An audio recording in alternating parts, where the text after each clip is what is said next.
Queridos, graça e paz. Que alegria poder, que alegria e responsabilidade, né? Confesso que me sinto estranho com essa coisa aqui. Queridos, eu gostaria que nós pudéssemos abrir nossas Bíblias em Mateus capítulo 16.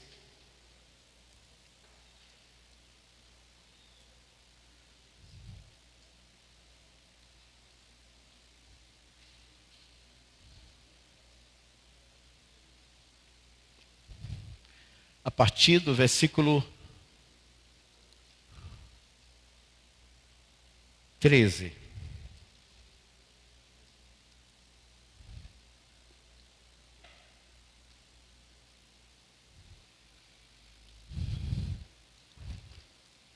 Nós vamos do 13 até o 28. Mateus 16, versículos 13 a 28. Indo Jesus para os lados de Cesareia de Filipe, perguntou a seus discípulos: quem dizem os homens ser o Filho do Homem? E eles responderam: uns dizem João, o Batista, outros Elias, e outros alguns dos profetas, o Jeremias ou um dos profetas. Mas vós, perguntou-lhe Jesus, quem dizeis que eu sou? Respondendo Simão Pedro, disse: tu és o Cristo, o Filho do Deus vivo. Jesus lhe respondeu: bem-aventurado és, Simão Barjonas, porque não foi carne e sangue quem tu revelou, mas meu Pai que está nos céus. Também eu te digo que tu és Pedro, e sobre esta rocha edificarei a minha igreja, e as portas do Hades não prevalecerão contra ela. Dar-te-ei as chaves do reino dos céus, e o que quer que amarrares na terra, terá sido amarrado nos céus, e o que quer que soltares na terra, terá sido solto nos céus. Então ordenou aos discípulos que a ninguém dissessem ser ele o Messias. Desde esse tempo, começou Jesus a mostrar a seus discípulos que lhe era necessário ir a Jerusalém e sofrer muitas coisas dos anciãos, dos principais sacerdotes e dos escribas, ser morto e ao terceiro dia ressuscitar. E Pedro, tomando-o à parte, começou a repreendê-lo, dizendo: Deus tenha misericórdia de ti, Senhor. Isso de modo algum te acontecerá. Mas ele, voltando-se, disse a Pedro: para trás de mim, Satanás. Tu és para mim pedra de tropeço, porque não cogita nas coisas de Deus, e sim nas coisas dos homens. Então disse Jesus a seus discípulos: se alguém quer vir após mim, a si mesmo se negue, tome a sua cruz e siga-me. Pois quem quiser salvar a sua vida da alma, perdê-la-á. Mas quem perder a sua vida da alma, por minha causa, achá-la-á. Pois que aproveitará o homem se ganhar o mundo inteiro e perder a sua vida da alma? O que dará o homem em troca de sua vida da alma? Pois o Filho do Homem há de vir na glória de seu Pai, com os seus anjos, e então retribuirá a cada um conforme as suas obras. Em verdade vos digo, que alguns há dos que aqui se encontram, que de maneira nenhuma provarão a morte, até que vejam vir o Filho do Homem no seu reino. Eu queria acrescentar o próximo capítulo, porque a Bíblia foi dividida em capítulo e versículo depois. No seu texto original não tem divisão de capítulo e versículo. Então ele continua dizendo: 6 dias depois, Preste bem atenção a isso. 6 dias depois, tomou Jesus consigo Pedro, Tiago e João, e seu irmão João, e os levou em particular a um alto monte, e foi transfigurado diante deles. O seu rosto resplandeceu como o sol, e as suas vestes tornaram-se brancas como a luz. E eis que lhes apareceram Moisés e Elias, conversando com ele. E Pedro, tomando a palavra, disse a Jesus: Senhor, bom é estarmos aqui. Se queres, farei aqui 3 tendas, uma para ti, outra para Moisés e outra para Elias. Falava ele ainda, quando uma nuvem luminosa os cobriu. E eis, vindo da nuvem, uma voz que dizia: Este é o meu filho, o amado, em quem me comprazo, a ele ouvi. Ouvindo, os discípulos caíram com o rosto em terra e ficaram tomados de grande medo. Aproximou-se Jesus deles e, tocando-os, disse: Erguei-vos e não temais. E levantando os olhos, a ninguém viram, senão só a Jesus.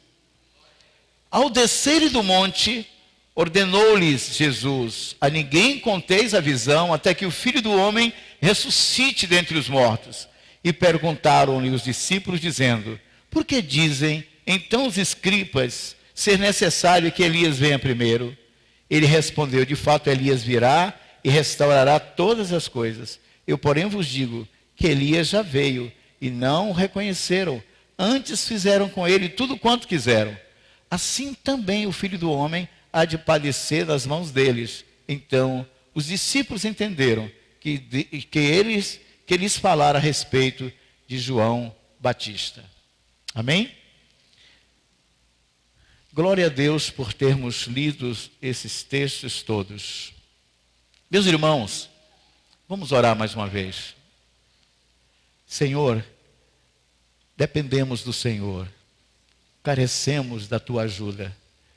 Declaramos que não podemos, declaramos que sem Ti nada podemos fazer. Precisamos da Sua graça, precisamos do Seu Espírito de sabedoria e de revelação. Precisamos, Senhor, da Sua aparição em nosso espírito.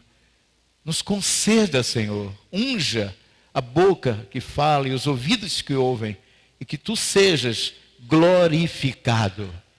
E que Teu povo saia daqui mais apaixonado por Ti, mais consagrado a Ti, mais se entregue a Ti, para a Tua glória, em nome de Jesus. Amém. Meus irmãos, esse texto é um texto longo, mas eu queria falar aos irmãos algo muito rico, muito interessante. Chega um momento que na agenda de Jesus, Jesus convoca os discípulos a saírem daquele ambiente religioso, daquele ambiente saturado pela religião judaica. E alguns diziam na época que quem respirasse o ar de Jerusalém viveria mais tempo, teria uma vida muitíssimo prolongada. Tal era a religiosidade que perpassava a religião judaica. O templo, ali está o centro. E o Senhor tira os discípulos daquele ambiente religioso, daquele ambiente saturado de preconceitos, de dogmas. O Senhor os chama a subir.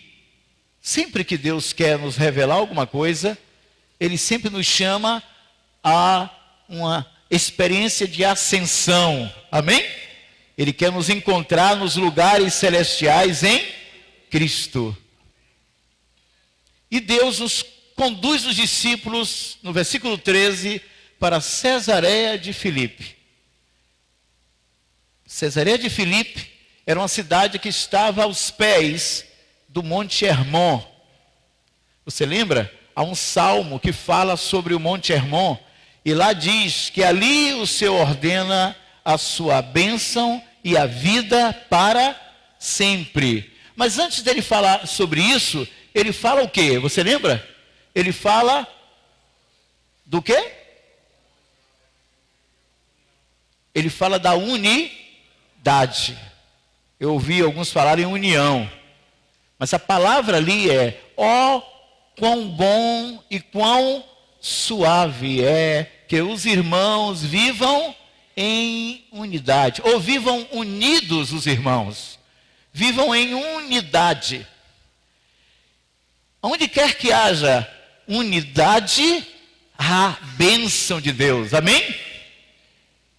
A bênção para o indivíduo, existem bênçãos que são bênçãos individuais, que são bênçãos que você pode desfrutar dessa bênção, mas você precisa ter uma base para que essa bênção individual chegue.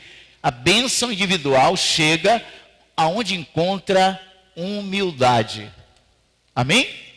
Mas a bênção coletiva, a bênção que chega àqueles que estão dando um testemunho, aqueles que estão expressando o Senhor, aqueles que o Senhor espera que estejam juntamente sendo edificados, essa bênção, existem bênçãos que nós não podemos desfrutar individualmente. Existem bênçãos que nós só vamos desfrutar na vida da igreja. Você diz amém a isso? Isso não é verdade? E aí a bênção coletiva se chama unidade. Onde quer que haja humildade, você vai usufruir da bênção individual. Amém? Aonde quer que haja unidade, aí a bênção de Deus a bênção vai ser derramada sobre aqueles filhos de Deus que dão um testemunho de unidade. Então existem bênçãos que você só vai desfrutar você unicamente com o Senhor, você vai ter experiências únicas com Deus. E existem experiências que você não deve contá-las a ninguém. É somente sua. É sua intimidade com o Senhor. Você lembra de alguém que foi repartir a bênção que ele tinha com Deus, os segredos que ele tinha com Deus, e isso foi a sua derrota? Quem lembra? Sansão. Aquilo era um segredo que ele tinha com Deus, era a sua experiência individual. Então, meus irmãos e minhas irmãs, vocês têm experiências particulares com o Senhor, e algumas delas são como a intimidade entre um homem e um casal, entre um homem e uma mulher, que jamais elas podem ser trazidas para fora. Elas sempre ficam lá, aonde? No santo dos santos da vida conjugal. É verdade ou não? Com certeza. Da mesma forma, espiritualmente, vocês têm experiências individuais. E para que você tenha essas experiências individuais, Deus tem que encontrar o terreno. O terreno para que essas bênçãos individuais ocorram se chama humildade. Entendeu, meus irmãos? Coletivamente, o terreno que deve estar pronto para que a bênção de Deus, de forma coletiva, ocorra, é onde há unidade. Então, bênção individual, humildade. Bênção coletiva, unidade. Agora, vamos falar bem francamente. Isso é uma moeda corrente? Isso é fácil de encontrar?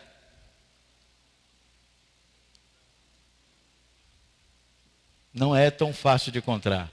Nem humildade e nem unidade. Você lembra que o irmão Marcos falou aqui pela manhã? E eu me lembrei de uma história que eu já contei aqui, daquele irmão que se sentia muito humilde, e na sua oração ele dizia que ele era pó e cinza. Os irmãos conhecem essa história. Senhor, eu sou pó e cinza. Ou pó e cinza, né? Está acabado, né? Uma coisa queima, você crema um corpo, Só resta o quê? Pó e cinza. É a coisa mais humilde, mais baixa que tem, é pó e cinza. Olha, queimou tudo, só ficou pó e cinza. Então aí, o irmão dizia que ele era pó e cinza, mas aí um dia pisaram no pé de pó e cinza. E aí pó e cinza se manifestou, se materializou e se manifestou. Meus irmãos, a gente ri, mas é interessante que a coisa melhor da vida é rir de si mesmo. Estamos rindo de nós mesmos. Porque quantas vezes eu expresso Cristo e quantas vezes eu expresso a mim mesmo? É ou não é? E nós vamos perceber, e quando eu escuto isso, a gente fica frustrado, dá uma decepção, não é? Não dá um sentimento de frustração quando isso acontece conosco? É tão triste, a gente fica envergonhado. Mas, queridos, eu quero dizer uma coisa a você nessa tarde. Deus não desiste de nós.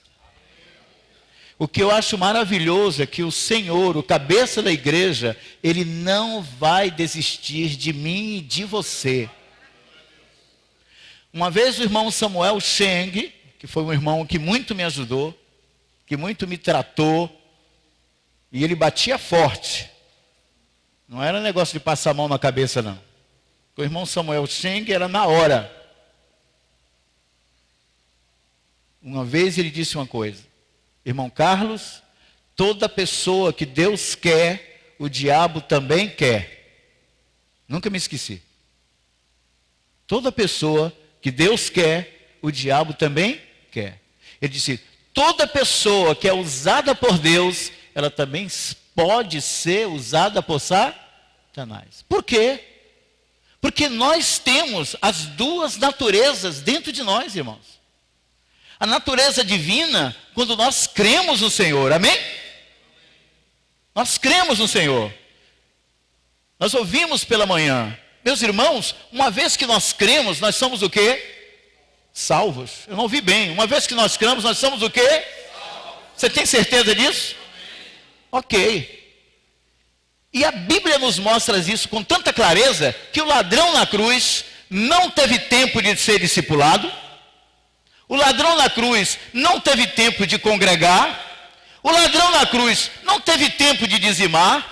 O ladrão na cruz não teve tempo de fazer nada. Mas o Senhor disse, hoje mesmo estarás comigo no paraíso. Amém? Porque uma vez, irmãos, que somos salvos para sempre. Porque a salvação não depende de mim em nenhuma instância. Nem do meu esforço antes de crer, e nem do meu trabalho depois de crer. Quem é que nos salva? A Bíblia diz que a salvação pertence a Jeová. Amém? Glória a Deus. Quando Deus fez uma aliança com Abraão, os dois tinham que fazer. É uma aliança, tem uma contrapartida. De um lado tem um, do outro lado. Na hora de jurar, o que é que Deus fez? Jura aí, Abraão. Foi assim? Não. O Senhor jurou por si mesmo. Sabe por quê? Porque Deus conhecia Abraão. Abraão é que não conhecia a si mesmo. Deus colocou a responsabilidade da aliança totalmente sobre quem? Sobre ele. Irmãos, isto não vem de vós, é dom de Deus. Não de obras, para que ninguém se glorie. Amém? Glória a Deus. Eu queria pedir aos irmãos que baixassem um pouco. Eu estou achando que está muito alto. Não sei, talvez é porque é minha... Então eu queria chamar a sua atenção. Por favor, eu queria que alguém me ajudasse. Lendo Efésios capítulo 1, versículo 13. Se você achar, fique de pé e leia. Efésios 1, 13.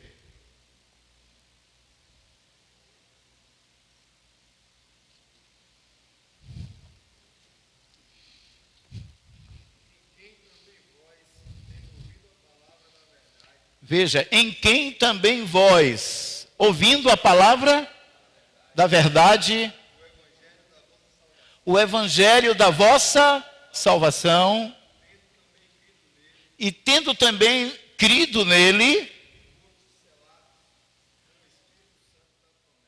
amém. Quando é que fomos selados? Quando nós o quê? Quando nós cremos. Quando eu criei, eu fui selado. Amém? Tem alguma coisa que você possa fazer? Você teve que comprar tinta do selo? Teve que fabricar o carimbo? Não, meus irmãos. Diz que quando você creu, você foi selado. Amém? Se você foi selado, sabe o que é que Deus está dizendo?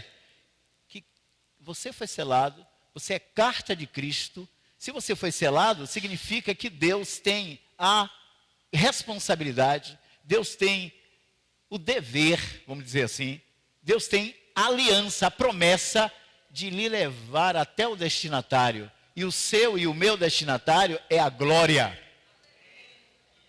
Amém? Irmão, custe o que custar, aconteça o que acontecer, no meio da sua caminhada, se você é um regenerado, genuíno regenerado, não tem mais jeito, meus irmãos.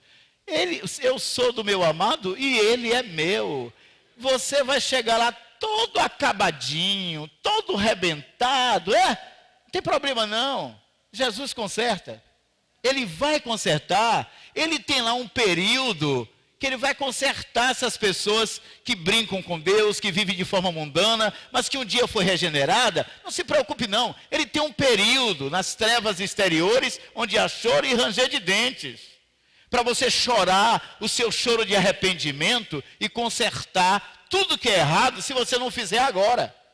Por isso que a Bíblia diz que você tem que consertar com o outro, enquanto você está o quê? A caminho. Mas se você não consertar, não se preocupe não, porque ele vai consertar você. Porque ele é fiel. Aquele que começou a boa obra, vai completá-la até o dia de Cristo. Amém? Só quero dar esse aviso, para que vocês possam ouvir a trombeta do Evangelho. Viu? O Evangelho não depende de você. Tá? O Evangelho não depende do que você vai fazer. Isso aí é outra história. O Evangelho depende do que Jesus fez. E quando ele falou, está consumado, está quitado, está pago, está resolvido, e ponto final. Amém? Olhai para mim, sereis salvos. Basta olhar. Ele não falou que é para olhar?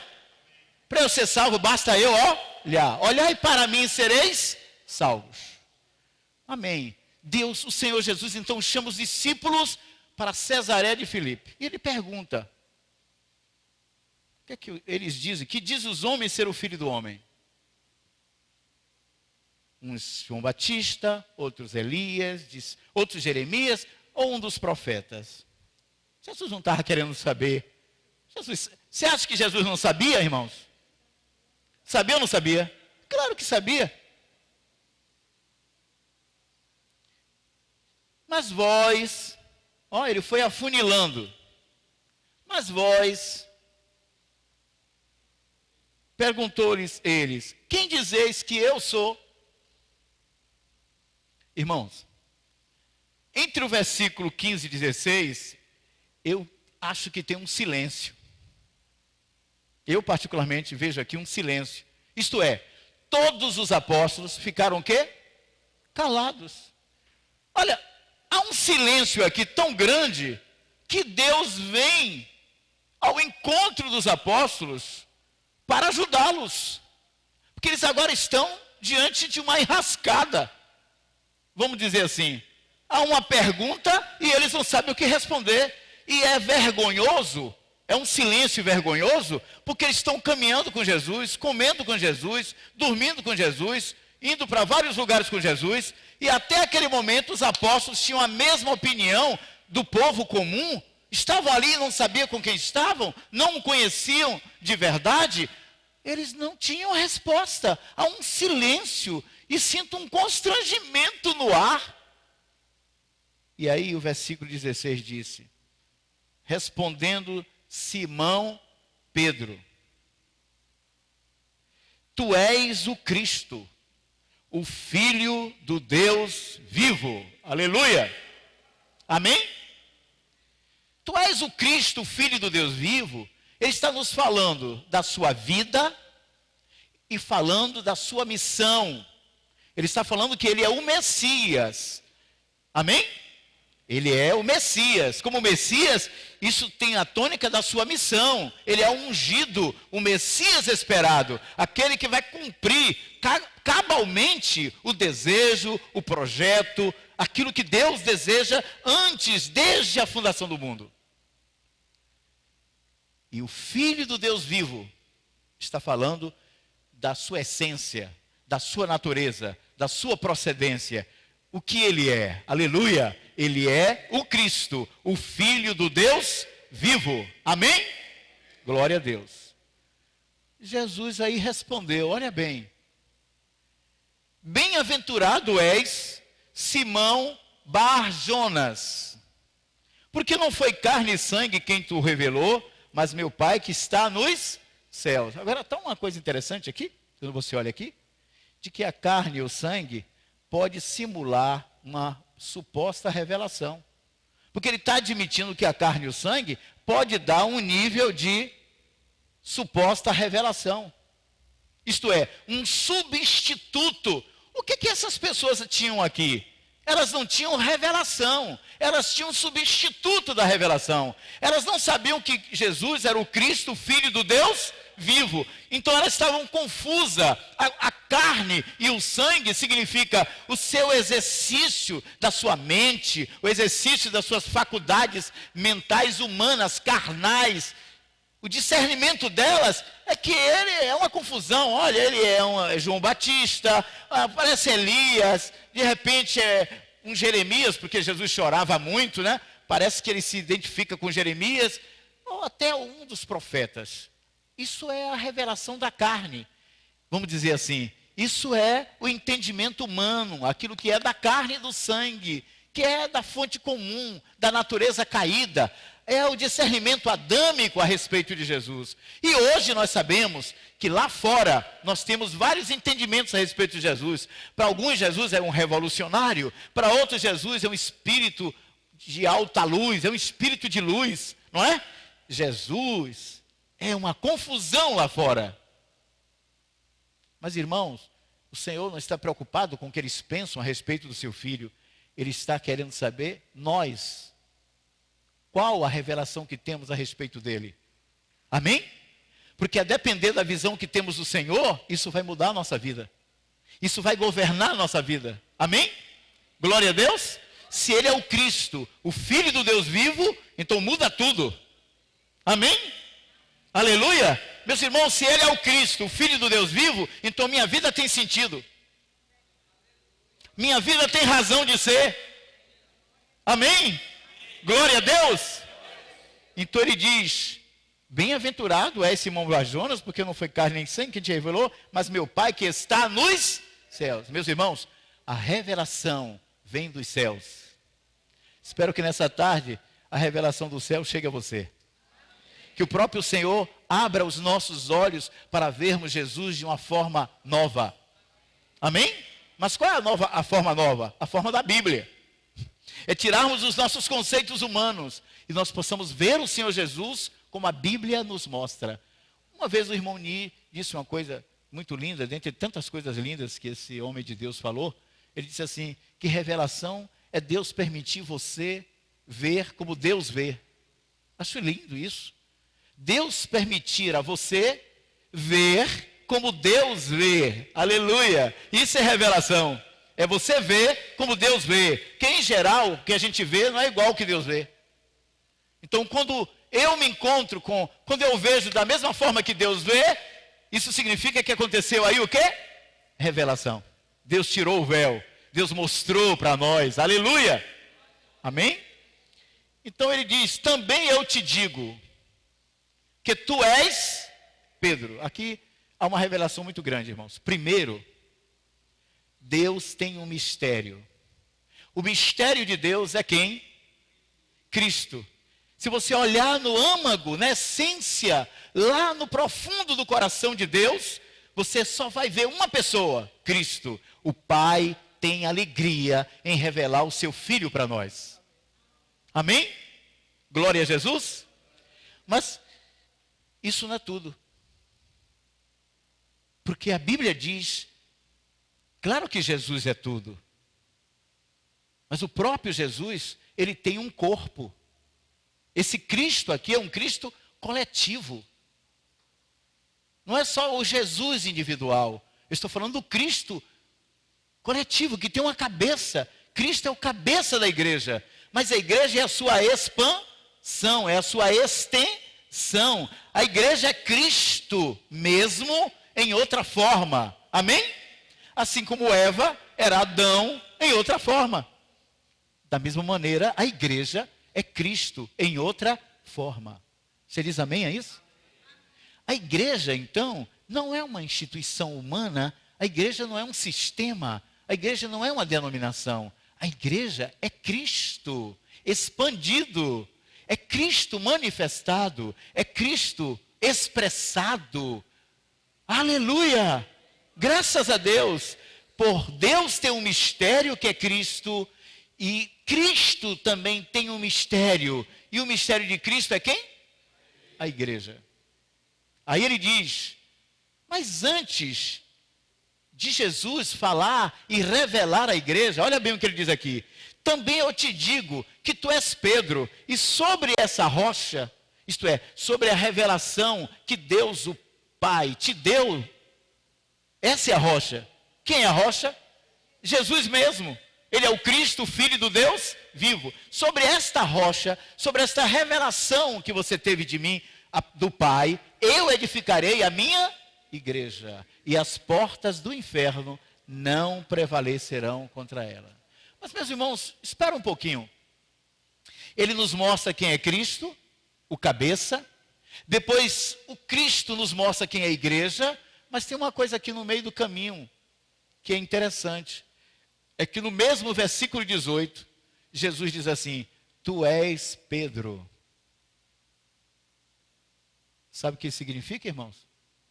Até agora, Jesus chama ele de Simão Barjonas, Simão Pedro, no versículo 16, e Simão Barjonas, no versículo 17. E você sabe o que é Simão? Simão é cana. Cana é uma coisa o quê?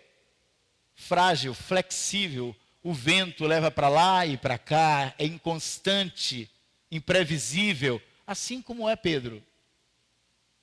E ele agora diz assim, Barjonas, Simão, tu és Pedro.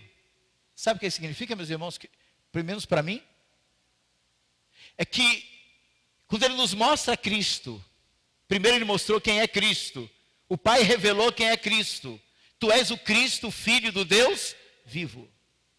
Quando Cristo é revelado para nós, nós encontramos nele a nossa identidade. Antes de ele falar sobre a igreja, ele nos revela quem somos em Cristo. Ele diz, tu és Pedro. Irmãos, eu posso dizer bem para você, para mim e para você, você é uma pedra. Pedro é um fragmento da rocha. Não é a própria rocha. A rocha é Cristo. Amém? Mas Pedro é esse fragmento. O que é que ele está dizendo, irmão? Ele vai agora revelar a igreja. Mas antes dele revelar a igreja, ele revela para nós mesmos a nossa identidade em Cristo. Agora você não é mais Simão Barjonas. Agora não é apenas Simão Pedro. Você agora é uma pedra para a edificação do corpo de Cristo. Amém? Isso é substancial. Isso é de suma importância. Agora, meus irmãos, o que isso me toca? Que alguns estão me olhando assim, qual a novidade? Eu não tenho nenhuma novidade. Eu só estou aqui repetindo. É o que o irmão Marcos falou. No Evangelho não tem novidade. Nós temos a boa nova, que é o próprio Cristo. Amém? Mas qual a novidade para nós saber isso? Sabe qual é, irmãos? A novidade? É que somos uma pedra que precisa ser lapidada. E aí é que entra o processo de ver o que é a igreja. Você pensa que viu o que é a igreja. Você sabe quando é que a igreja vai ser manifestada? É quando você aceitar ser lapidado. E ser lapidado muitas vezes por aquele irmão que não tem aquela sensibilidade, que não tem aquele treinamento. Olha, ele é um destro artesão. Olha, ele quando vai pegar pedra, ele vai fazer de uma forma que não vai ferir a pedra. Irmãos, não existe isso. O grande artesão é o Espírito Santo, é o Senhor. Agora Deus vai usar a gente com martelo, com serra, com serrote, com prego, que não tem habilidade. Às vezes você vai ser repreendido por um novo convertido. E aí você olha assim e diz: quem és tu? Mas se você faz assim, quem és tu? Esse quem és tu demonstra quem você é. Na verdade, aquilo ali, Deus providenciou para mostrar quanto você precisa desse trabalhar do Espírito Santo na sua vida. Irmãos, eu digo uma coisa para você, viu? É muito lindo, é muito poético, é muito romântico falar de Cristo e da igreja. Coisa boa é viver isso. Aí você vai ver. Eu nunca vi ninguém se autocrucificar. Nunca vi ninguém na cruz com um prego, um martelo de uma mão e tentando botar o prego e vamos agora me crucificar. Pô, você já viu? Eu nunca vi. Nem vai conseguir, porque ou segura o martelo ou segura o prego. Você só é crucificado, irmão, por alguém. E em geral é seu marido, é sua esposa, é a pessoa mais próxima de você, é um amigo mais querido. Ele que vai pegar o martelo e o prego e vai lhe crucificar.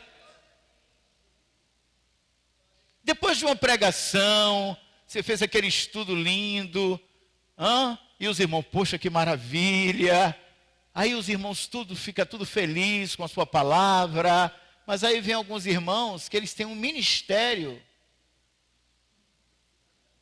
Você sabe qual é, né?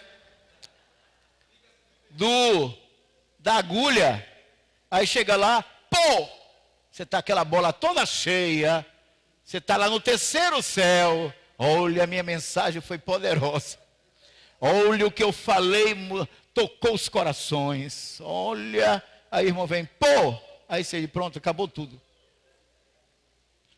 Mas meus irmãos, você sabe quando isso vai acabar? Sabe quando isso vai acabar?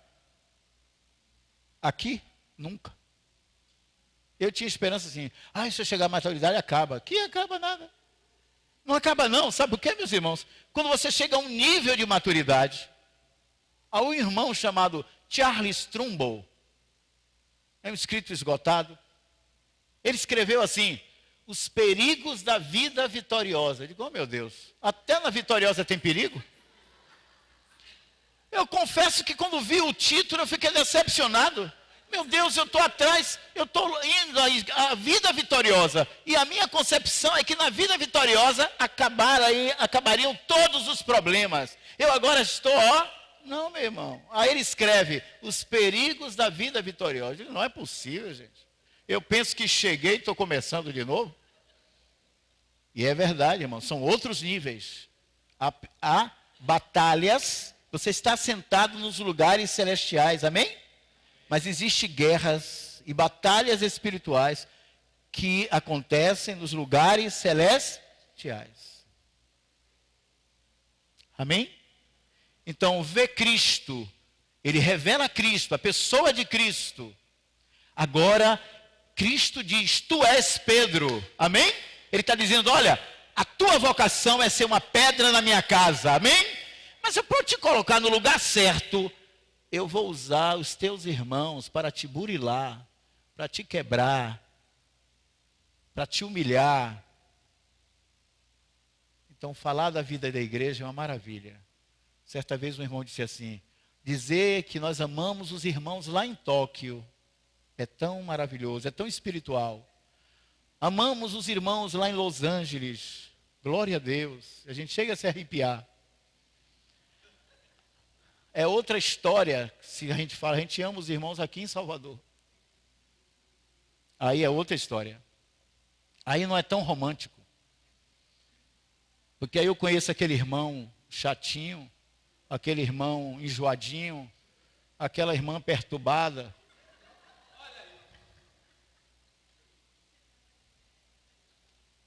Aquele irmão que gosta de ficar falando coisas sem nexo. Aí você diz assim, meu Deus.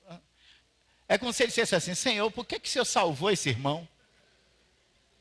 Só que, irmão, sabe o que acontece? Não tem jeito. A Bíblia diz lá em Romanos, acolhei o que é fraco e o que é débil na fé. Amém? Se ele é irmão, você tem que acolher. E agora, hein? Agora é só orar para Jesus levar ele para a eternidade. Que é o culpado dele ter sido salvo, quem é? Deus.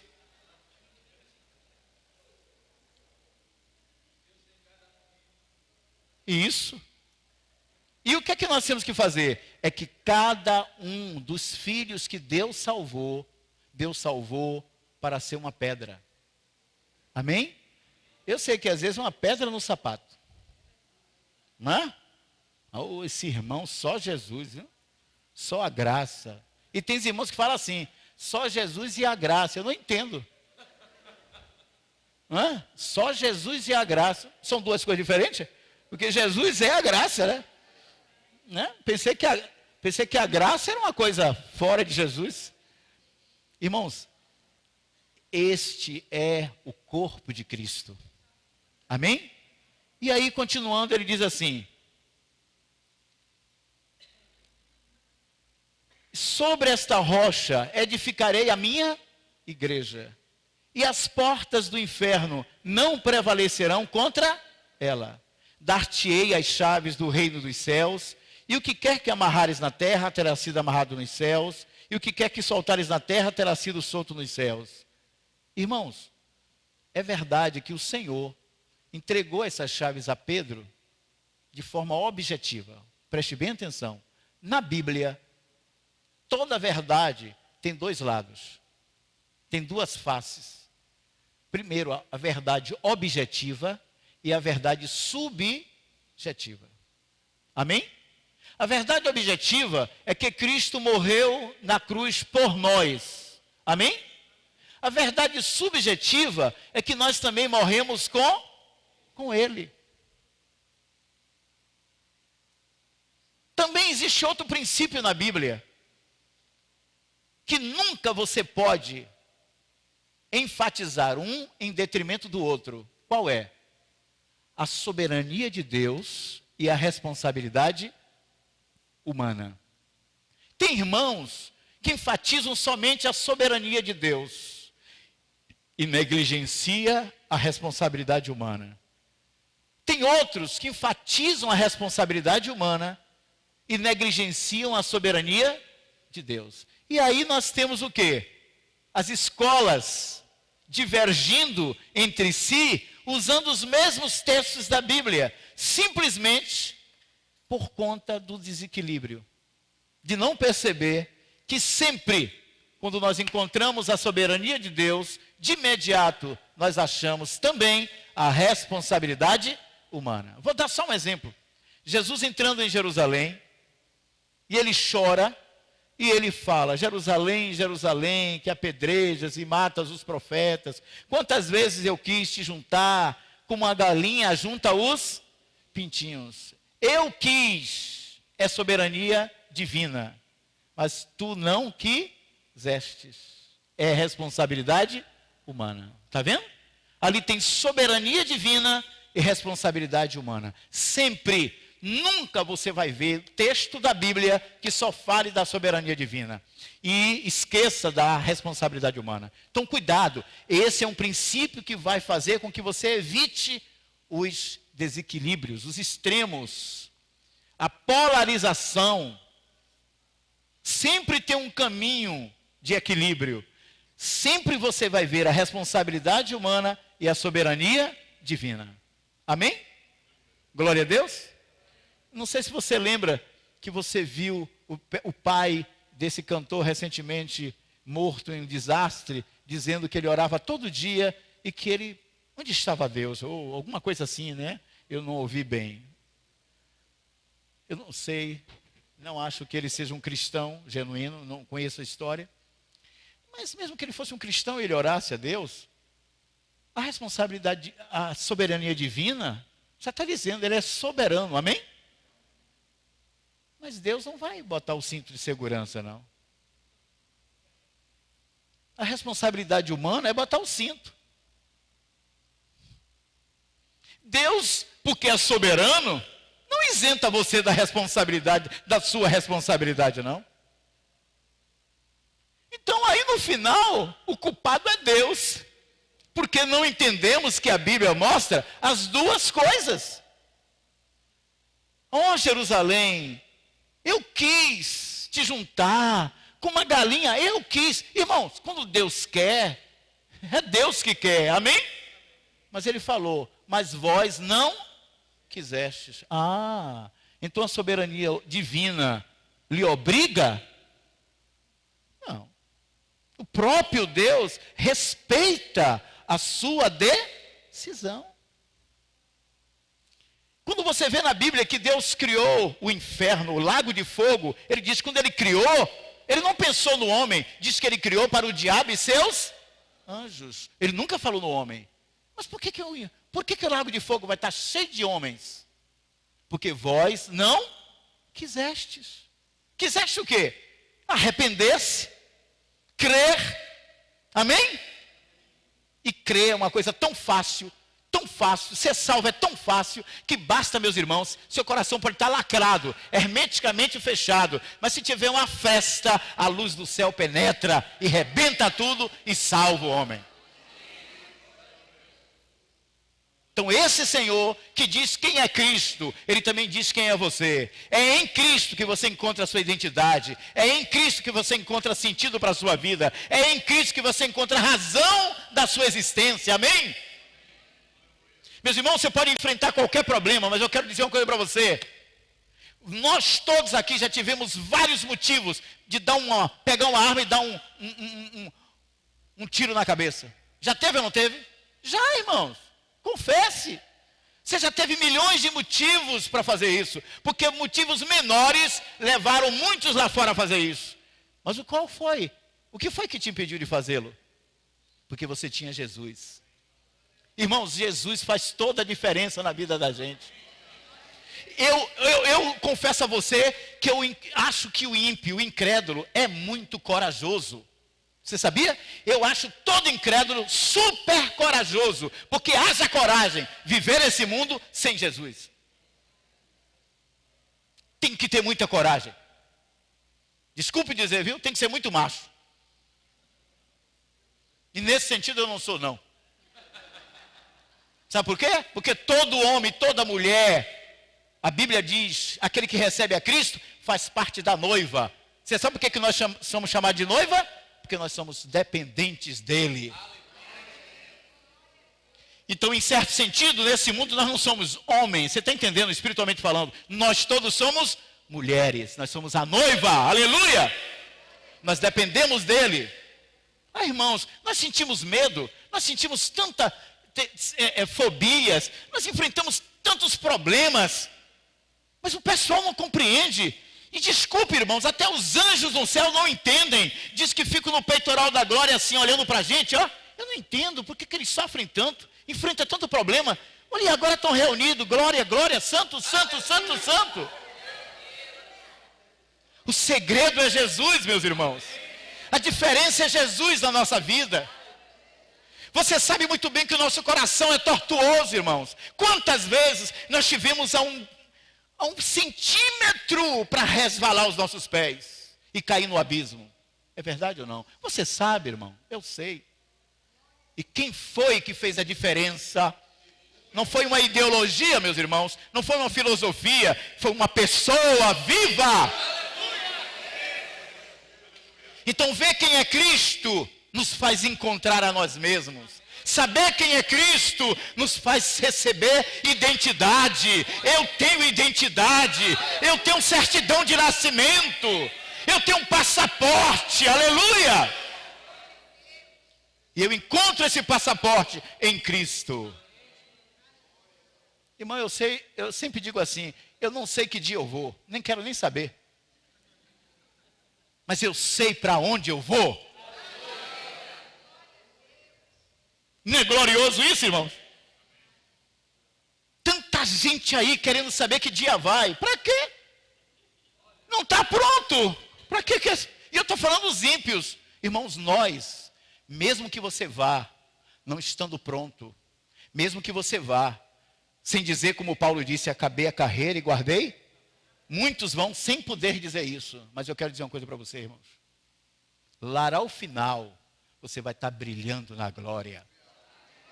Agora não esqueça, viu? Antes Jesus vai passar o bombril celestial. Vai ter o período do bombril celestial. Aquela, né? Para tirar tudo. De lá não sairá até que pague o último cetil. Ninguém fala sobre isso. Ah, não, irmão, isso aí é para incrédulo. Não, está falando para crente. Viu? Então você morre sem perdoar, você morre sem se reconciliar, você morre sem consertar, você morre sem devolver, E você acha que aí vai chegar lá? Não. Vai ter o bombril do céu. Senhor, tenha misericórdia de mim. Eu não peço nem por vocês, eu estou pedindo. Então Pedro, irmãos, usou aquelas chaves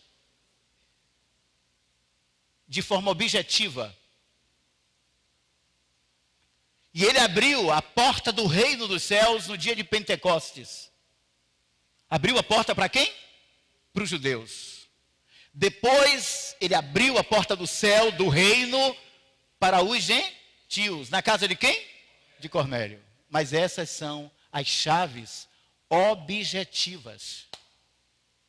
Nós precisamos ver hoje as chaves subjetivas. Amém? E eu vou somente adiantar, porque a gente vai terminar a primeira parte. Preste atenção. Escute bem isso. Então ordenou aos discípulos, versículo 20, que a ninguém dissesse ser ele o Cristo. Desde esse tempo, começou Jesus a mostrar a seus discípulos que ele era necessário ir a Jerusalém, sofrer muitas coisas dos anciãos, dos principais sacerdotes, dos escribas, ser morto e ao terceiro dia ressuscitar. Ele falou de quê, meus irmãos, aqui? Do Calvário, de sua morte na cruz. Pedro tomando a parte, não esqueça que é o mesmo Pedro que acabou de receber a mais alta revelação do universo. Irmãos, Pedro recebeu a mais alta sabedoria dos céus. Pedro recebeu a mais santa e pura visão celestial, que é Cristo e a igreja. E a visão a respeito dele mesmo. Tu és Pedro. Amém? Agora preste atenção. O mesmo Pedro, tomando a parte, começou a repreendê-lo. Meus irmãos, fique imaginando a cena. Jesus perfeito, 100% homem, 100% Deus. Aquilo que o irmão falou, fazendo o caminho inverso de Lúcifer. Agora, uma criatura se atreve a repreender o Criador. O pecador se atreve a repreender o santo. E ele o chama e diz: Deus tenha misericórdia de ti, Senhor. Isso de modo algum te acontecerá. Aí alguns irmãos dizem assim: recebo, isto é uma profecia. Muitos diriam isso hoje. Por quê? Porque o evangelho das ofertas que é oferecido hoje, o evangelho mentiroso que é oferecido hoje, é o pare de sofrer. Isso é mentira. Eu já disse que tinha que consertar, tinha que botar, pare de sofrer sozinho. Porque sofrer, você vai sofrer. Porque aqueles que querem viver piamente segundo o evangelho de Cristo, sofrerão o quê? Perseguições. Então pare de sofrer sozinho, porque você vai sofrer, mas o Senhor diz, nunca te deixarei, nunca jamais te abandonarei. Então o evangelho falso prega o pare de sofrer. Sabe por quê? Porque o evangelho falso coloca o homem no centro. Você sabia, meus irmãos, qual é a maior invenção do século XX? A maior invenção do século XX. Sabe qual é? Vou te adiantar. Os direitos humanos. Não é a televisão, não é o avião. Os direitos humanos. Você sabia? Vamos falar aqui dentro, que a gente pode falar. Lá fora eu vou ser chamado de louco. Para a humanidade, os direitos humanos é o maior avanço da humanidade, é ter os direitos humanos. Mas sabe o que os direitos humanos fez? Colocou o homem no centro e colocou Deus fora. É ou não é? Ah, mas você é contra os direitos humanos? Não estou dizendo isso não. Não estou dizendo que o homem não deve ser amparado, que o homem não deve ser defendido. Não estou dizendo isso não. Eu estou dizendo que o homem não pode ficar no centro. A nossa felicidade, meus irmãos, não é o nosso foco não. Eu não sou crente para ser feliz não. Eu sou crente para ser útil ao Senhor. E como consequência, buscai primeiro o reino de Deus e a sua justiça, e as demais coisas vos serão acrescentadas. É consequência. Felicidade para o crente é um subproduto da sua fidelidade a Deus. Eu não estou aqui buscando felicidade não. Porque eu já sou feliz em Cristo, eu prossigo. Jesus é a minha felicidade. Sabe por que Jesus é a minha felicidade? Porque você consegue rir em meio à tristeza, e você consegue chorar em meio à alegria. O crente não é entendido por ninguém, porque o homem natural não pode discernir o homem espiritual. Então o mundo nunca vai nos aplaudir, o mundo nunca vai nos compreender, nunca vai. Até o outro crente, se não estiver no espírito, ele não te entende.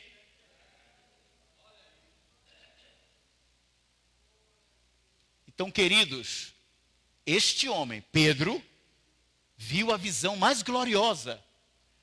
Foi revelado a ele o grande mistério. Está lá em Efésios 5,32. Quem pode ler aí, por favor? Rapidinho, nós já estamos terminando essa primeira parte.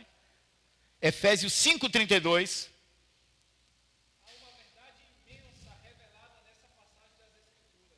Essa tradução é bem livre, mas pode ler. Há uma verdade imensa, ó.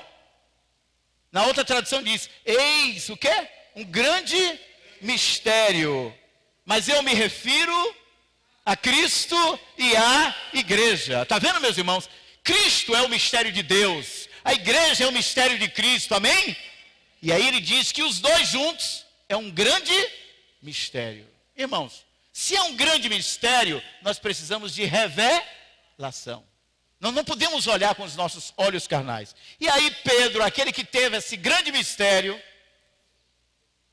Jesus diz assim, mas ele voltando-se disse a Pedro, para trás de mim, Satanás, tu és para mim pedra de tropeço, porque não cogita nas coisas de Deus, sim nas dos homens. Sabe quem é que está por trás desses direitos humanos que está aí? Sabe quem está usando? Satanás. Por causa desses direitos humanos que está aí, querem colocar o homossexualismo, o casamento de homossexuais, esse padrão antibíblico, como se fosse uma coisa normal. E outras coisas mais. Sabe o que significa? O mistério da iniquidade já opera. Irmãos, não fique esperando que os governos vão fazer leis que agradam a Deus. Não. O governo vai fazer leis para ir contra Deus. Porque eles querem viver uma vida de Sodoma e Gomorra.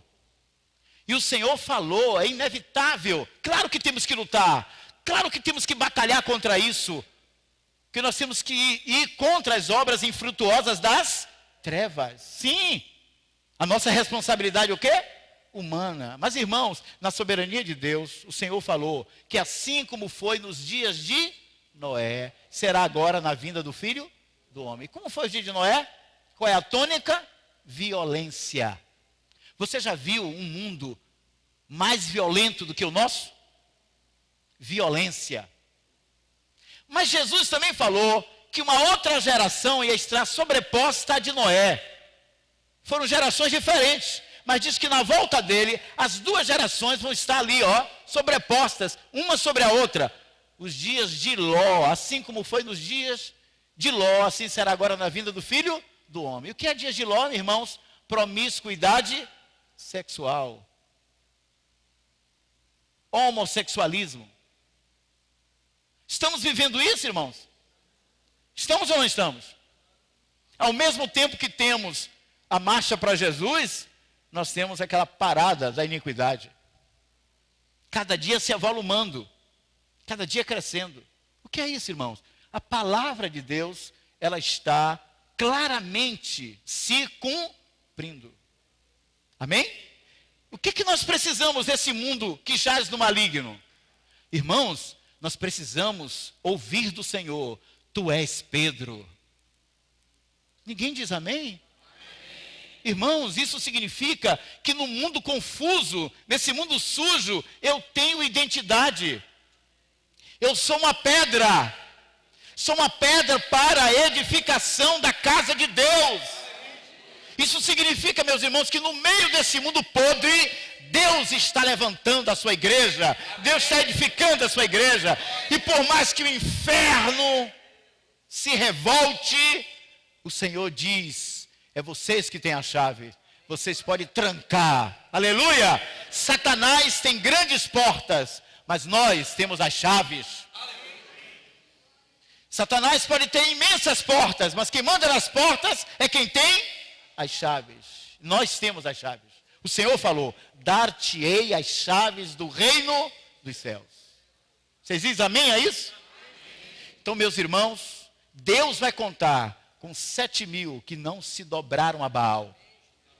E Deus conta com você. Na segunda parte da mensagem, nós vamos ver como. Nós vamos ver essas chaves de uma forma subjetiva. Como eu e você podemos usá-la para limitarmos o poder das trevas. Nós não podemos viver de uma forma passiva, não, meus irmãos. Nós temos que nos levantar em oração, usarmos as nossas armas poderosas em Deus, porque operando Deus, quem impedirá? Amém? Então, terminando essa primeira parte, eu queria revisar. O Pai revelou o seu mistério, que é seu Filho, que é Jesus, o cabeça da igreja, o Cristo, o Filho do Deus vivo. Mas também o Senhor nos deu propósito, nos concedeu identidade. Ele falou: tu és Pedro. Agora eu sei quem eu sou. Quem você é, irmãos? Pedro, amém, aleluia. Somos Pedro. Seja menina ou menino, irmão ou irmã, todos nós somos uma pedra, amém? Somos uma pedra para a edificação da casa de Deus. Você sabia de uma coisa, irmãos? Deus só está edificando uma coisa nessa terra e nesse universo. Deus só está envolvido em um trabalho, que é a edificação do seu corpo, da sua igreja, amém? Agora a minha pergunta é: todo o seu trabalho, todo o seu empenho é para edificar o quê? Um reino para você? Ah, não sei. Não sei. Quero terminar dizendo: irmãos, tenham cuidado, que um dia eu também parei. Senhor, tudo que eu estou fazendo vai redundar em quê? Eu estou fortalecendo o quê? Uma divisão, uma denominação, um ministério? O que é que você está fazendo? Para você não chegar ao final dos dias infartado, frustrado, porque você esperou nos homens, decepcionado. Eu conheço muita gente que chegou ao final da vida, está decepcionado, frustrado, doente, porque ele deu toda a vida dele, e infelizmente por algo que Deus não estava edificando. Não estou fazendo julgamento de ninguém, não, irmãos. Eu só estou apenas dizendo para você, verifique o que você está fazendo. Você está edificando o quê? Um sistema? Uma denominação? Um ministério, sei lá o quê? Que as pessoas hoje não sabem nem o que é ministério. Ah, o ministério agora tem um CNPJ, o ministério tal. Isso não é ministério, irmão. É apenas para você refletir. Quero lhe dizer uma coisa para você. Em Cristo, você tem identidade. Em Cristo, você descobre qual é o supremo propósito de Deus. Então, o que eu quero dizer é para você, descanse em Cristo. Porque o jugo do Senhor é leve e é suave. Viu? Não leve o fardo da religião, não. Se liberte. Trabalhe naquilo que Deus está trabalhando. E conheça a planta. Quanta gente construindo um quarto onde Deus quer uma sala. Quanta gente construindo uma sala onde Deus quer um banheiro. Quanta gente construindo um banheiro onde Deus quer uma varanda. Sabe o que eu quero falar? É que todo mundo está construindo. Todo mundo, não tem ninguém que não esteja edificando. Agora, meus irmãos, você conhece a planta? Porque você pode estar edificando e depois Deus vai derrubar tudo. Porque você fez a coisa certa, a coisa errada no lugar certo ou a certa no lugar errado. Ou então porque você está usando material que é ouro, prata, pedras preciosas, ou madeira, feno e palha. Não estou aqui fazendo julgamento de ninguém. Eu estou apenas dizendo aquilo que um dia eu ouvi do próprio Senhor. Você está se imbuindo no quê? O seu trabalho é para quê? Você está edificando o que eu estou edificando? Está cooperando com aquilo que eu faço? Ou você está fazendo aquilo que vem da sua cabeça? E gente que diz até que o Espírito Santo mandou. Cuidado, viu, meu irmão? Amém? Então é só para a gente pensar. Não termine os seus dias frustrado, não. Termine os seus dias como Paulo. Acabei a carreira, guardei a fé. E agora, ó, o que me resta, ele tinha tanta certeza que ele falou. É a coroa da justiça, que o justo juiz me dará naquele dia, e não somente a mim, mas a todos quantos amam a sua vinda. Vamos orar. Querido Senhor, obrigado por esse tempo, obrigado por sua misericórdia em ainda falar conosco. Obrigado, Senhor, muito obrigado. Em nome do Senhor Jesus, dar a Ti tudo que partilhei nesta tarde,